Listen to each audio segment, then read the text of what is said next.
Assalamualaikum warahmatullahi wabarakatuh. Alhamdulillah wassalatu wassalamu ala Rasulillah Sayyidina Muhammad ibn Abdullah wa ala alihi wa sahbihi wa mawala wa la hawla wa la quwwata illa billah. Allahumma la sahla illa ma ja'altahu sahla wa anta taj'alu sa'ba awil hazna idza syi'ta sahla bi rahmatika ya arhamar rahimin, amma ba'd. Ma'asyiral hadirin jamaah Masjid Al-Ittihad yang dimuliakan, dibanggakan oleh Allah Subhanahu wa taala. Alhamdulillah kita masih diberikan kesempatan oleh Allah Subhanahu wa taala, digerakkan hati kita, diringankan langkah kaki kita, sehingga kita bisa hadir di satu majelis ilmu yang sangat dicintai Allah dan Rasulnya, di tempat yang dimuliakan oleh Allah Subhanahu wa taala, serta di waktu yang diberkahi oleh Allah Subhanahu wa taala. Nabi Muhammad sallallahu alaihi wasallam, beliau pernah berdoa, Allahumma barik li ummati fi bukuriha. Ya Allah, berkahi umatku di waktu-waktu setelah salat subuh menjelang waktu terbitnya matahari. Maka waktu ba'da subuh sampai isyraq itu adalah waktu yang diberkahi oleh Allah Subhanahu wa taala. Karena waktu itu diberkahi, maka isi dengan amalan-amalan kebaikan. Berzikir, bertasbih, bersedekah, atau mengkaji ilmu-ilmu Allah Subhanahu wa taala. Pada kesempatan pertemuan hari ini kita akan bahas masih di seputar tentang Al-Baqarah. Kalau pertemuan-pertemuan sebelumnya kita membahas tentang tafsir ahkam fi suratil Baqarah, sekarang kita akan bahas satu bagian, yaitu Al-Qasas fi suratil Baqarah, tentang kisah yang ada dalam surat Al-Baqarah. Kalau selesai surat Al-Baqarah, tentu kita akan masuk kepada surat Ali Imran. Pada kesempatan pertemuan hari ini, salah satu kisah yang diceritakan Allah dalam Al-Quran, terutama surat Al-Baqarah, adalah ayat 259. Bagi yang punya HP, ada Qur'annya, bisa dibuka. Ayat 259 dari surat Al-Baqarah. Ayat ini adalah ayat yang cukup panjang, yang di dalam cerita Allah Subhanahu wa taala sebenarnya ada pesan yang ingin disampaikan. Ada pelajaran yang bisa dipetik dan ada ibrah yang bisa diambil. Surat Al-Baqarah 259, Allah menceritakan dalam Al-Qur'an, A'udzu billahi minasy syaithanir rajim. Bismillahirrahmanirrahim. أو كالذي مر على قرية وهي خاوية على عروشها قال أنى يحيي هذه الله بعد موتها فأماته الله 100 عام ثم بعثه قال كم لبثت قال لبثت يوما أو بعض يوم قال بل لبثت 100 عام فانظر إلى طعامك وشرابك لم يتسنه وانظر إلى حمارك ولنجعلك آية للناس وانظر إلى العظام كيف ننشزها ثم نكسوها لحما فلما تبين له قال أعلم أن الله على كل شيء قدير. Ini ayat agak panjang ya.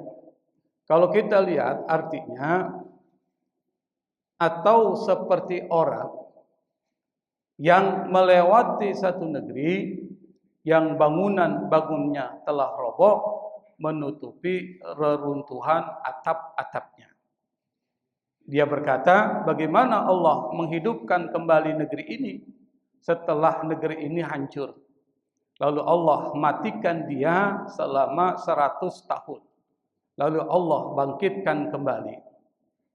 Allah bertanya, berapa lama engkau tinggal di sini? Dia menjawab, mungkin sehari atau setengah hari, kata orang itu. Lalu Allah berfirman, sebenarnya engkau telah tinggal selama 100 tahun. Coba kau lihat makanan dan minuman yang ada sekitarmu belum berubah. Tapi lihatlah keledaimu yang telah menjadi tulang belulang, dan kami akan menjadikanmu sebagai tanda kekuasaan bagi manusia. Lihatlah tulang belulang keledai itu, bagaimana kami menyusunnya kembali, kemudian kami membalutnya dengan daging sehingga hidup kembali. Maka ketika telah nyata baginya, dia pun berkata, aku mengetahui bahwa Allah Maha Kuasa atas segala sesuatu. Ayat ini tidak disebutkan siapa dan tidak disebutkan di mana. Tetapi dalam kitab-kitab tafsir itu dijelaskan. Tapi ingat, tafsir ini kan hanya menceritakan, memberikan keterangan. Karena memberikan keterangan tentu ada rujukan. Rujukan berbeda-beda, maka penafsiran tentu akan berbeda-beda. Dalam satu tafsir ada yang mengatakan namanya orang yang dimatikan oleh Allah Subhanahu wa taala, namanya Armiyah bin Hilqiyah dalam satu tafsir. Dan dia seorang nabi, namanya Nabi Jeremiah dari Bani Israel yang hidup pada tahun 650 sampai 570 sebelum Masehi di Palestina. Itu Nabi Jeremiah. Ini Nabi Jeremiah adalah nabi yang tidak disebutkan Allah dalam Quran, dalam artian namanya. Ada yang mengatakan Nabi Khidir, Balyah bin Malkan. Tapi ini pun ikhtilaf. Apakah betul yang disebutkan Allah dalam Quran itu Nabi Khidir? Beliau hidup sekitar abad ke-13 sebelum Masehi, berbarengan dengan hidupnya Nabi Musa. Makanya dalam surah Al-Kahfi itu ada episode pertemuan antara Nabi Khidir dan Nabi Musa. Kapan-kapan kita akan bahas, Pak. Kalau kita membahas surat Al-Kahfi. Tapi mungkin masih lama. Mungkin yang hadirin udah pada meninggal semua kali. Semoga yang ngomong belum meninggal, Pak ya. Yang ketiga, Uzair. Di dalam terminologi orang-orang Ibrani disebut dengan Ezra. Makanya kita punya seorang intelektual muslim, mantan rektor UIN Jakarta, namanya Azrul Marzi Azra. Itu dari kata Uzair. Dan Uzair ini adalah seorang nabi yang hidup setelah Nabi Sulaiman sampai Nabi Zakaria. Jadi berada di antara Nabi Sulaiman dan Nabi Zakaria. Setelah Nabi Sulaiman, kerajaan Bani Israel terpecah dua. Ada kerajaan Bani Israel bagian utara, ada kerajaan Yehuda bagian selatan di wilayah Baitul Maqdis. Makanya sekarang kan Yahudi. Yehuda di bagian selatan Baitul Maqdis. Lalu berlalu masa tersebut, banyak orang-orang Bani Israel mulai menyimpang. Terjadi penyimpangan-penyimpangan tuh. Sampai kemudian datanglah seorang raja dari Babilonia, namanya Bukhtanasar. Kalau dalam literatur sejarah kita sebut dengan Nebukadnezar. Pernah dengar kan? Nebukadnezar. Bapak pernah belajar sejarah kan? Ada namanya Nebukadnezar, raja besar dari Babilonia. Di mana Babilonia? Di daerah Irak. Dia menyerang. Menyerang di mana? Menyerang kerajaan itu, lalu kemudian menghancurkan Baitul Maqdis. Maka Baitul Maqdis dan orang-orang yang ada di dalamnya mati dibunuh oleh Raja Nebukadnezar. Ini raja zalim. Baitul Maqdis dihancurkan, kitab Taurat hilang. Nggak ada kitab Taurat, Pak. Bingung tuh orang. Nah, muncullah orang yang namanya Uzair. Uzair ini seorang nabi dari Bani Israel dan dia yang kemudian mengajarkan kembali kitab Taurat. Kalau bukan karena Uzair, kitab Taurat nggak ada. Karena udah hancur. Maka orang-orang Bani Israel menganggap Uzair bukan orang biasa.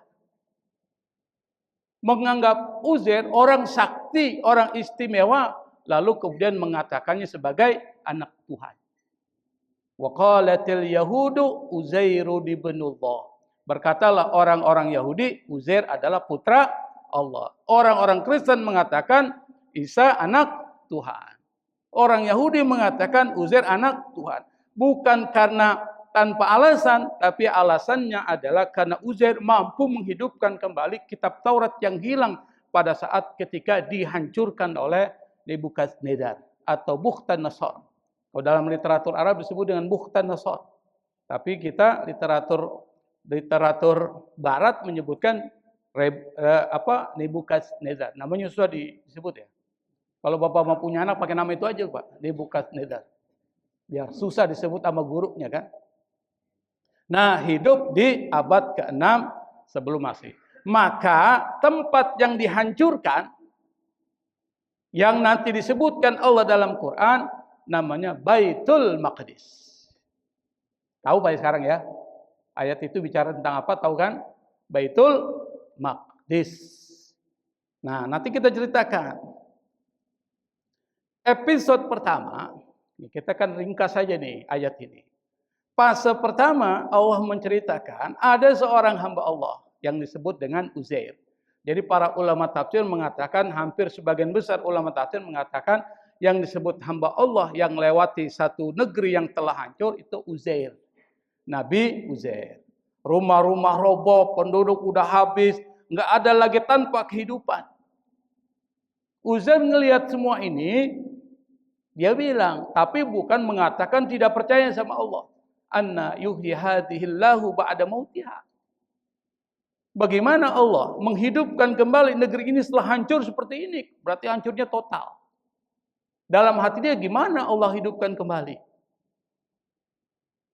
Karena yang bertanya seorang Nabi Allah dan ingin meminta satu bukti sebagaimana Nabi Ibrahim minta bagaimana Allah menghidupkan dan matikan orang mati. Nanti setelah ayat ini tentang ayat Nabi Ibrahim tuh. Akhirnya Allah pun menjawab.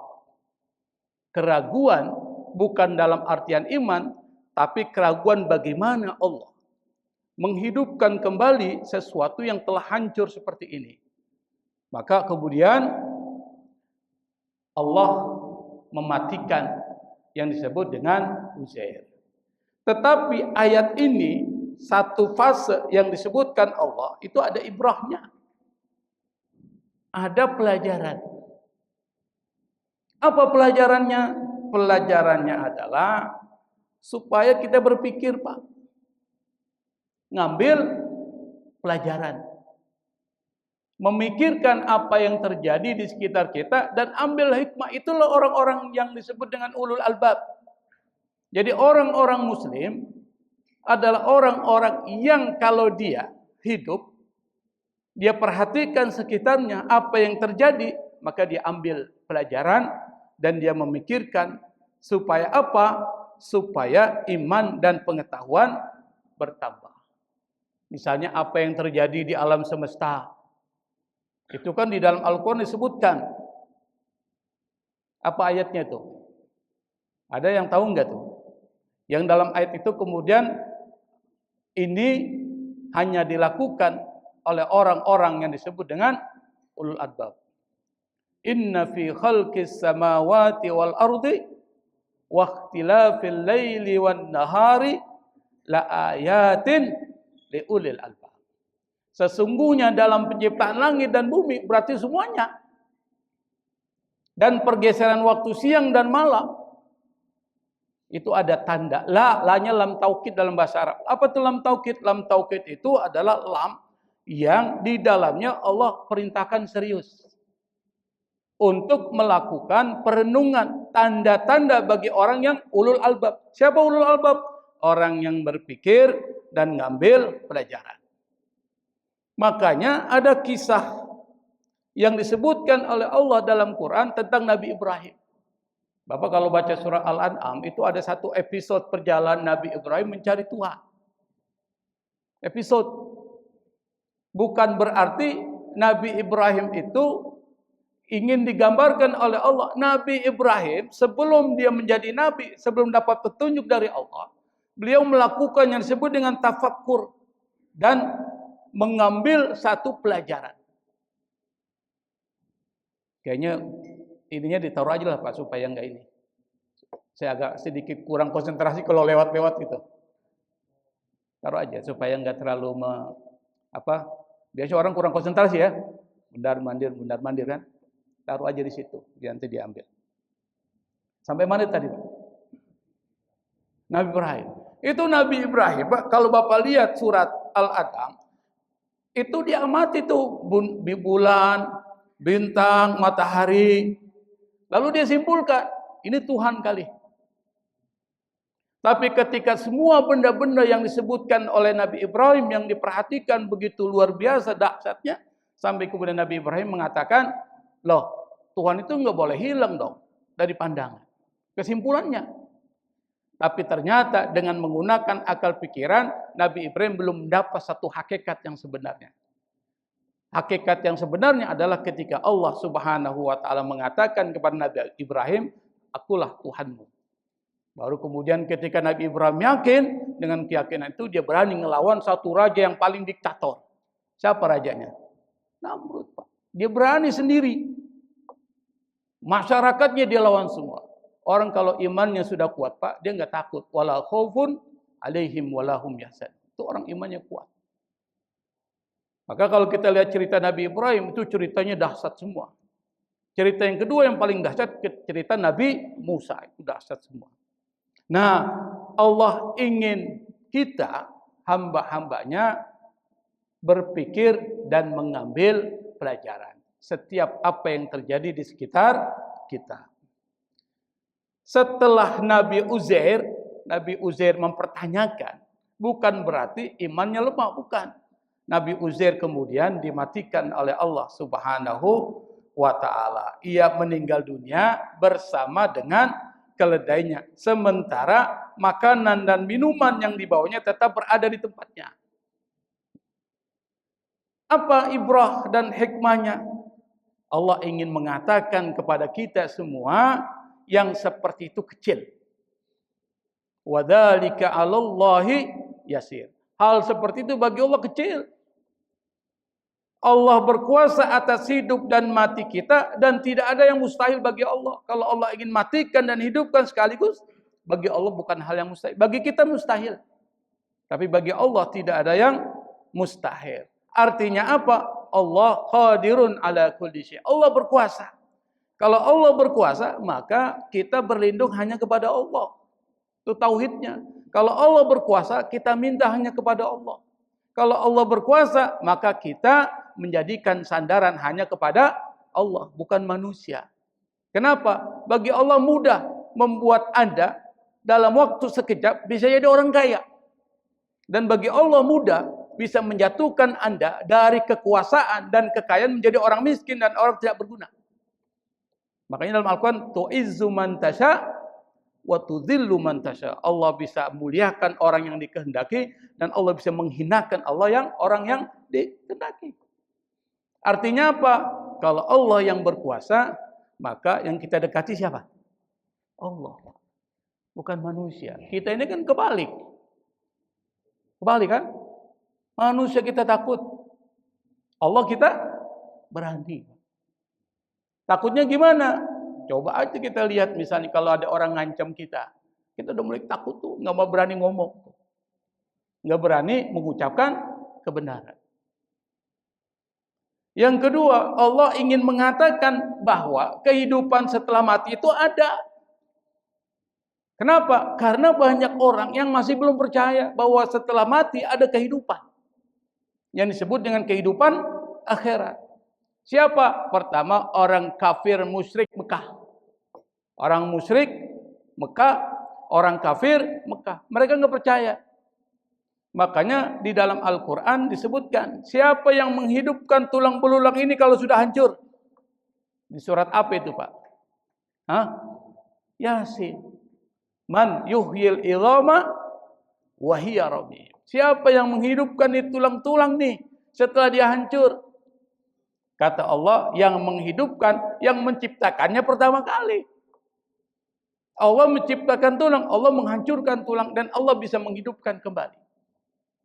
Maka salah satu yang bersifat abadi dan Allah abadikan, tidak hancur, selain ruh, adalah satu tulang. Namanya tulang ekor. Tulang ekor. Kita ini Pak kalau meninggal Pak, kalau manusia biasa ya, maka dia akan hancur. Akan hancur. Dimakan apa? Dimakan oleh tanah. Tapi ada orang-orang yang enggak hancur. Siapa yang enggak hancur? Para nabi, para rasul, orang yang mati syahid. Orang-orang yang azan, muazzin tapi ikhlas karena Allah. Itu dia enggak akan atau orang yang menghafal Quran tapi dia jalankan Quran itu. Itu enggak akan dimakan oleh tanah. Tapi orang-orang selain itu ketika mati maka dia akan dimakan tanah, hancur. Satu yang tidak akan hancur. Namanya yang disebut dengan tulang ekor. Kenapa tulang ekor dikekalkan Allah? Di mana letak tulang ekor? Kita nggak tahu di mana, Pak. Ini bukan pembicaraan medis, bukan pembicaraan ilmu anatomi tubuh, tapi ini soal metafisik, sesuatu yang tidak terlihat. Tulang ekor itu tetap dihidupkan oleh Allah, tetap dikekalkan oleh Allah, karena nanti pada saat hari kebangkitan, ditiup sangkakala pertama oleh malaikat Israfil, semua manusia hancur. Mati semua kan. Setelah itu turun hujan. Turun hujan nanti Pak. Turun hujan, yang hujan itu nanti pada tiupan sangkakala kedua membangkitkan semua yang telah mati. Dari zaman Nabi Adam sampai zaman akhir zaman. Siapa dibangkitkan? Yaitu ketika air itu lalu mengenai tulang ekor mereka, maka mereka tumbuh seperti benih, dan benih itu menjadi satu manusia utuh, seperti jasad yang ketika kita hidup dan ruh bersatu kembali, yang itu akan dimintai pertanggungjawaban oleh Allah Subhanahu wa taala. Maka jangan heran kalau kemudian Allah mengatakan yang menghidupkan tulang belulang setelah hancur itu adalah yang menciptakannya yang pertama, yaitu Allah Subhanahu wa taala. Di sini ingin ditekankan bahwa persoalan hari akhirat adalah sesuatu yang hak. Maka apapun yang kalian lakukan nanti akan dimintai pertanggungjawaban di hadapan Allah Subhanahu wa taala. Maka hidup ini harus terarah, terbimbing. Jangan semaunya, apalagi tanpa ada arahan. Dan kita ini nggak lama lagi Pak umur kita Pak. Di sini rata-rata orang yang ngaji Pak. Orang yang ngaji, ada yang umur 20 tahun. Ada enggak? 20 tahun pada tidur sekarang Pak. 30. Ada yang 30? Hah? Ada anak kecil. Cuma ikut babinya doang tuh. Rata-rata Pak 40. Benar enggak? 40 jam 4. Kalau jam 4 itu waktu apa? Asar Pak. Nanti jam 5 dikit lagi, jam 6 waktu maghrib, 60, 70 waktu isya, udah 70 udah banyak orang selesai. Kalau Allah kasih lebih 80, 70 itu rata-rata itu Pak. Jarang sampai ke 80. Nanti pas 80 paling lama tuh 100. Paling lama 100. Artinya apa? Di sisa umur kita ini isi dengan kebaikan. Karena apa? Ada hari akhirat. Yang itu akan dimintai pertanggungjawaban oleh Allah Subhanahu wa taala. Nah, pesan moral yang ingin disampaikan oleh Allah Subhanahu wa taala bahwa peristiwa mematikan dan menghidupkan oleh Allah kepada Uzair ini enggak bisa dijelaskan dengan akal. Soal kematian, apa yang terjadi setelah kematian itu enggak bisa dijelaskan dengan akal, Pak. Itu cuma dengan iman kepada Allah Subhanahu wa taala. Enggak semuanya bisa dijelaskan dengan akal. Misal kebangkitan setelah mati gimana prosesnya? Enggak bisa pakai akal. Tapi semua informasi itu adalah wahyu dari Allah Subhanahu wa taala. Misal lagi Laut Merah bisa terbelah oleh Nabi Musa, itu bisa pakai akal enggak, Pak? Bisa terjadi lagi enggak? Enggak bisa. Karena itu adalah bagian dari kekuasaan Allah untuk menolong hamba-hambanya yang membutuhkan pertolongan saat itu. Kedua, Nabi Ibrahim enggak dibakar oleh api. Ada enggak orang yang bisa enggak kebakar oleh api sekarang? Ada enggak? Enggak terulang tuh. Dan itu enggak bisa dijelaskan dengan akal. Dan itu hanya bisa diterima oleh iman kita kepada Allah Subhanahu wa taala yang ingin Allah sampaikan. Allah Maha Kuasa atas segala sesuatu, apapun yang terjadi bagi Allah kecil. Bagi kita susah. Kita enggak usahlah persoalan seperti ini, Pak. Cuma satu saja saya minta, Bapak bisa enggak buat 1 butir beras yang kecil? 1 butir beras bisa enggak dibuat? Bisa enggak? Ada yang bisa enggak sini, Pak? Atau buat telur aja telur. Enggak ada satupun yang mampu membuat meskipun cuma 1 telur. Berarti apa? Kita semua makhluk yang lemah, itu satu. Yang berikutnya adalah setelah dimatikan ini berapa lama? 100 tahun. Kenapa 100 tahun, Pak? Dalam masyarakat Arab, kata 100 tahun itu menyatakan satu bilangan yang sempurna. 1 tahun. Kenapa? 1 tahun menandakan peralihan generasi. Maka disebut dengan abad, korun. 100 tahun. Menandakan bahwa terjadi perubahan negeri. Coba Bapak bayangkan ini Jakarta 100 tahun yang lalu dengan 100 tahun yang sekarang nih, sekarang beda enggak? Beda enggak? Itu menandakan satu perubahan. Kedua, ada regenerasi, generasi baru. Generasi 100 tahun yang lalu namanya generasi apa? Dalam ilmu sosiologi. Kan kita ada bilang Gen Z. Ada generasi sebelumnya. Kita ini generasi 100 tahun yang lalu itu bukan, Pak? Bukan. Generasi 100 tahun yang lalu ada masih hidup enggak? Masih hidup enggak? Enggak ada. Berarti sudah selesai generasi. Maka Allah katakan dimatikan selama 100 tahun ingin mengatakan kepada Uzair, generasi ini udah berubah. Enggak mungkin ada lagi generasi. Makanya ketika Nabi Uzair dihidupkan oleh Allah Subhanahu wa taala setelah 100 tahun bingung dia. Kok berubah ini? Tapi kalau cuma 10 tahun berubah enggak? Berubah enggak? Enggak berubah, Pak. Maka dimatikan selama 100 tahun. Setelah 100 tahun tuh dimatikan, Allah hidupkan kembali setelah genap 100 tahun, Allah bangkitkan, kemudian Allah tanya, berapa lama engkau tinggal di sini? Dan Allah enggak perlu jawaban. Tapi Allah ingin mengatakan kepada dia, menurut dia berapa lama dia tinggal di sini. Kalau orang tidur, orang bangun tidur, Pak, saya tanya sama Bapak tidur berapa lama? Berapa jawabannya, Pak? Ya mungkin kita 10 jam, 5 jam kali. Gak mungkin orang tidur 2 hari kan? Maka gak mungkin jawabannya itu lebih dari 1 hari. Dia pikir mungkin karena dia keenakan, bangunnya itu segar, jangan-jangan saya tidur sehari. Yaum, au ba'da yaum, atau tidak sehari, mungkin beberapa jam. Dari 24 jam mungkin kita 8 jam. Bisa 10 jam. Itu jawaban normal. Kenapa? Enggak mungkin kalau kita ditanya, ente tidur berapa lama? Kayaknya udah 2 bulan gua tidur. Ada enggak bilang gitu? Enggak mungkin kan? Paling ya 5 jam nih. Atau mungkin 10 jam. Atau mungkin karena kelelapan, 1 hari kali gua tidur. Nah itu jawaban orang. Tapi Allah mengatakan, tidak. Tapi kau tidur sudah selama 100 tahun. Dia enggak percaya, Pak. Kata Allah, lihat tuh kepada tulang belulang keledaimu, lihat. Udah jadi tuh. Lihat kepada keledaimu, udah jadi tulang belulang. Semuanya sudah mengalami perubahan.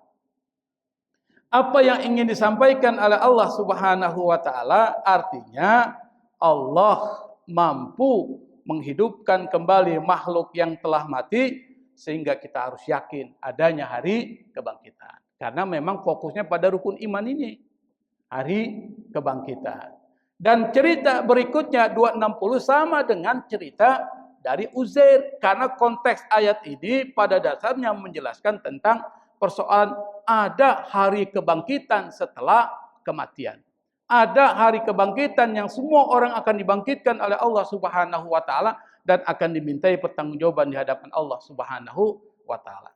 Ayat kedua mempertegas lagi itu tentang Nabi Ibrahim. Coba kalau Bapak buka ayat 260 dari surat Al-Baqarah, itu berbicara tentang persoalan yang sama dengan apa yang terjadi dengan Nabi Uzair. Di sini saya bacakan. Wa iz qala Ibrahim rabbi arini kaifa tuhyil mauta. Ingatlah ketika Nabi Ibrahim berkata, Rabbi arini kaifa tuhyil mauta. Wahai Tuhan, kaifa tuhyil mauta, gimana kau hidupkan orang mati? Qala awalam tu'min. Allah berkata kepada Nabi Ibrahim, awalam tu'min, ente enggak percaya, Im? Bahasanya gitu. Im ini kan panggilan Ibrahim kan? Enggak mungkin saya bilang, ente enggak percaya, Im? Kan enggak enak kan? Bahasanya gitu. Ente enggak percaya, Im? Apa dibilang? Ana percaya, tetapi semua itu untuk menenangkan hati. Qala bala walakin liyatma'inna qalbi, supaya hatinya tenang. Qala, kan Nabi Ibrahim ini termasuk nabi yang perlu ada pembuktian, dia selalu begitu. Buktinya mana? Buktinya mana? Nah, umat Islam kalau ingin ikut Nabi Ibrahim, apa yang diucapin, apa yang dikatakan harus ada bukti, Pak. Harus ada data, jangan ngomong doang. Hoax, asumsi jangan, tapi harus berbasis pada bukti. Mana buktinya? Qala, kata Allah kemudian jawab, ente pengen bukti. Ya, buktinya apa? Fakhuz arba'atan minat thairi, coba kau ambil burung 4 ekor. Fasurhunna ilaika, kemudian summa ja'al ala kulli jabalin minhunna juz'an summa hunna ya'tinaka sa'ya. Kemudian dari 4 ekor itu dibelah tuh. Ditaruh di satu gunung sana, satu gunung sini, artinya gunung yang jauh tuh, Pak. Ditaruh sebelah sana, setelah dipotong tuh burung tersebut diletakkan di berbagai gunung yang ada yang berbeda. Lalu kata Allah kepada Nabi Ibrahim, summad'uhunna, kemudian panggil mereka. Panggil mereka itu. Ya'tinaka saya. Mereka pasti akan datang kepadamu, wahai Ibrahim, dengan tergesa-gesa. Wa'lam annallaha azizun hakim. Ketahuilah bahwa Allah yang maha kuasa, maha perkasa, dan maha bijaksana. Bagi Allah, ngidupin yang seperti itu kecil, kata Allah. Dikasih bukti. Sama ketika dia menghidupkan Uzair, mematikan Uzair dan menghidupkan kembali Uzair, itu kecil. Karena Allah Subhanahu wa taala maha kuasa atas segala sesuatu. Sekali lagi ini mengkritik, Pak. Dua yang dikritik yang disebutkan oleh Al-Quran. Pertama, kaum kafir musyrik Mekah. Yang kedua, kaum ateis Dahriyun. Coba Bapak nanti di dalam Al-Quran, saya lupa suratnya, itu ada yang mengatakan kami ini enggak mungkin, bahasanya itu ada yang menciptakan.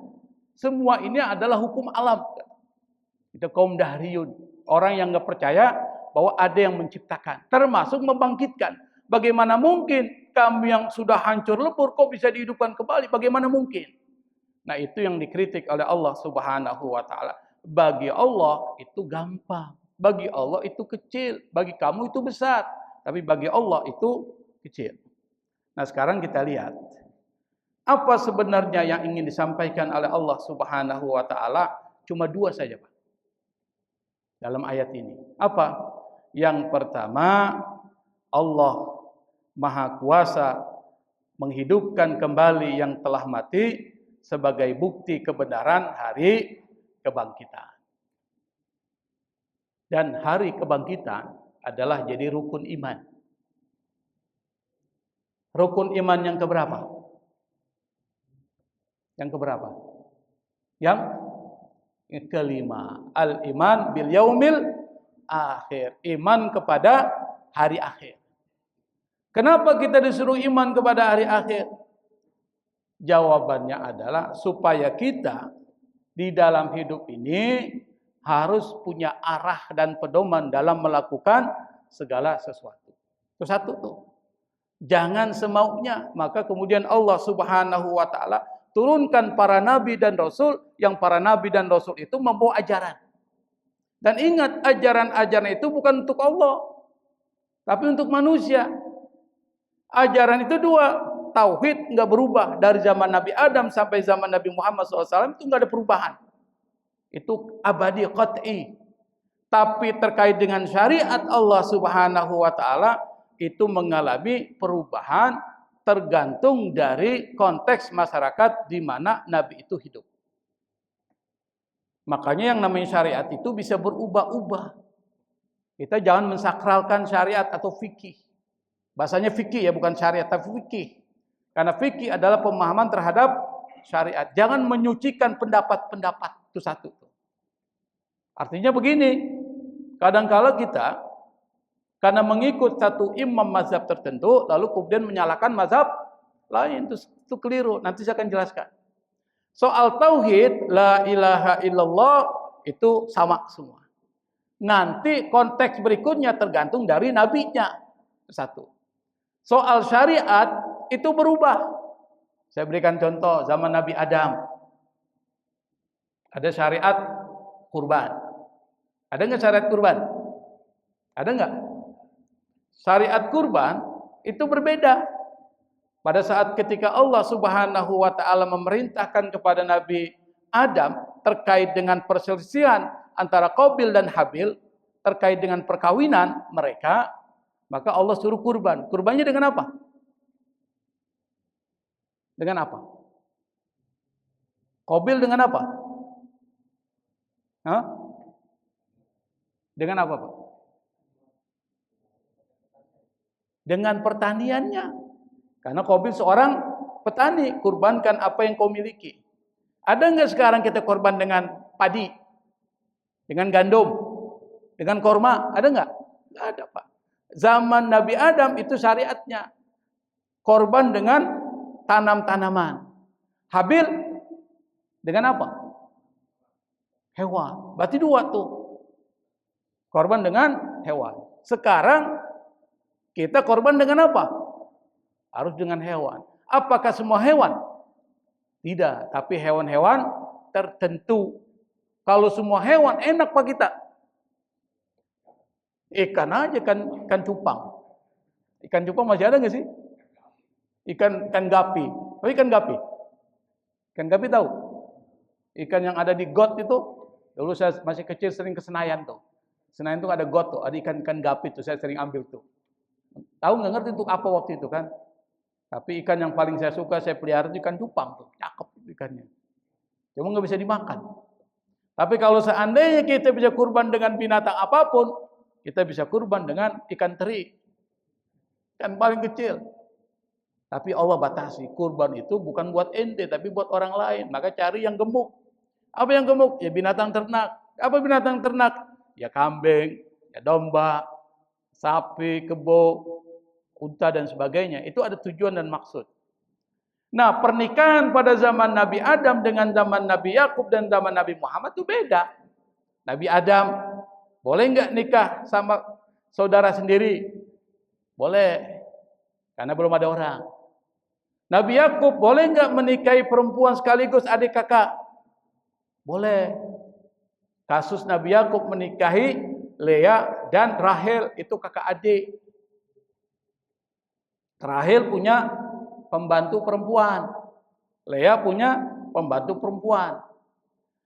Kata Lea kepada pembantu perempuannya karena dia berterima kasih kepada Nabi Yakub, lalu kemudian dihadiahkan pembantunya untuk dinikahi oleh Nabi Yakub.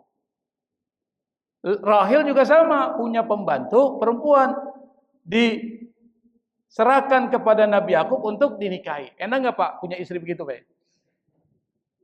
Kita punya istri, punya pembantu perempuan nih. Kata istri kita nih, udahlah lu kawinin aja nih. Enak nggak tuh Pak? Pak Randy harus jawab ini. Pak ini nggak berani jawabnya. Nah, berarti pada zaman Nabi aku boleh. Syariat berubah. Pada zaman Nabi Muhammad SAW tidak boleh. Ada pertimbangan tertentu yang kita nggak tahu apa hikmahnya. Wa anta jama'u bainal ukhtaini illa ma qad salaf. Jangan kau kawinkan dua perempuan sekaligus kecuali yang sudah berlalu, oke, dimaafin oleh Allah Subhanahu wa taala. Beda. Di kalangan kita sendiri, nih, kalangan kita aja, syariat aja berbeda Pak. Saya berikan contoh. Dulu kalau kita sholat, nih, sholat kan, sebelum terjadinya COVID, itu kan kita bilang istawu wa'tadilu aqimu sufufakum wa tarasu wasuddul khalal, kan gitu kan? Luruskan, rapatkan barisan, jangan ada celah sama sekali itu. Jangan ada kosong. Wasuddul khalal. Suddul khalal itu artinya yang kosong-kosong itu diisi. Maksudnya sebelum COVID. COVID datang. COVID datang. Bapak kemudian merapatkan barisan dan tidak ada celah. Diomeli enggak? Diomeli enggak? Diomeli Pak. Ente ini gimana nih? Kasih jarak. Berapa jaraknya? 1 meter tuh. Kalau enggak jarak 1 meter, digebuk kita dari belakang. Tendang tuh. Artinya apa? Berubah ternyata. Makanya dalam satu kaidah fikih disebutkan taghayyurul fatwa bitaghayyur al-azmina wal amkina wal ahwal wal awaid. Itu perkataan Ibnul Qayyim Al-Jauziyah dalam kitab Al-Muwafaqat fi Ushul Syari'. Dia mengatakan hukum atau fatwa itu bisa berubah kalau terjadi perubahan. Yang pertama, tempatnya berubah, waktunya berubah, keadaannya berubah, dan seterusnya. Nah, kemarin keadaannya COVID, terjadi perubahan. Dulu orang setiap tahun tawaf, pergi haji. Pada saat COVID 2020 sampai 2001, ada nggak orang pergi haji? Nggak ada, dilarang. Bukan berarti syariat itu dihapus, bukan. Tetapi kewajiban melaksanakan ibadah haji saat itu menjadi hilang syaratnya. Apa syaratnya? Al-amnu, harus ada keamanan. Karena tidak aman, maka kemudian dilarang melakukan yang disebut dengan ibadah haji buat seluruh umat Islam yang ada di dunia. Berarti berubah enggak? Berubah. Maka fikih berubah. Kalau fikih berubah, maka kita jangan terlalu fanatik terhadap pendapat-pendapat fikih. Apalagi saling menyalahkan. Dulu kan kita saling nyalahin tuh. Yang satu nyalahin B, B nyalahin 2. Padahal dia nggak ngerti apa sebenarnya terjadi dalam pendapat tersebut. Apa dalilnya, apa metodologinya. Maka yang kita harus lakukan adalah apa? Hargai perbedaan pendapat. Satu. Yang kedua, jangan merasa kita yang paling benar. Jangan merasa kita yang paling suci. Fala tuzakku anfusakum. Nah, ini saya pikir beberapa pesan yang ingin disampaikan Allah Subhanahu wa taala. Bagi Allah semua itu kecil. Dan kita sebagai hamba-hambanya harus bersandar kepada Allah dan harus meyakini bahwa setelah hidup di dunia ini pasti ada kehidupan setelah mati, maka persiapkan. Maka persiapkan sebelum kita masuk ke dalam alam barzakh dan masuk ke alam akhirat. Mungkin ini yang bisa saya sampaikan. Semoga dengan pesan dari Allah dalam surah Al-Baqarah 259 kita akan berubah hidup kita, cara pandang kita, dan kita isi sisa umur kita dengan banyak melakukan kebaikan-kebaikan, ibadah-ibadah dan amalan-amalan yang mendekatkan diri kepada Allah Subhanahu wa taala. Wallahul musta'an, wallahul muwaffiq ila aqwamit thoriq wal afwa minkum. Wassalamu alaikum warahmatullahi wabarakatuh.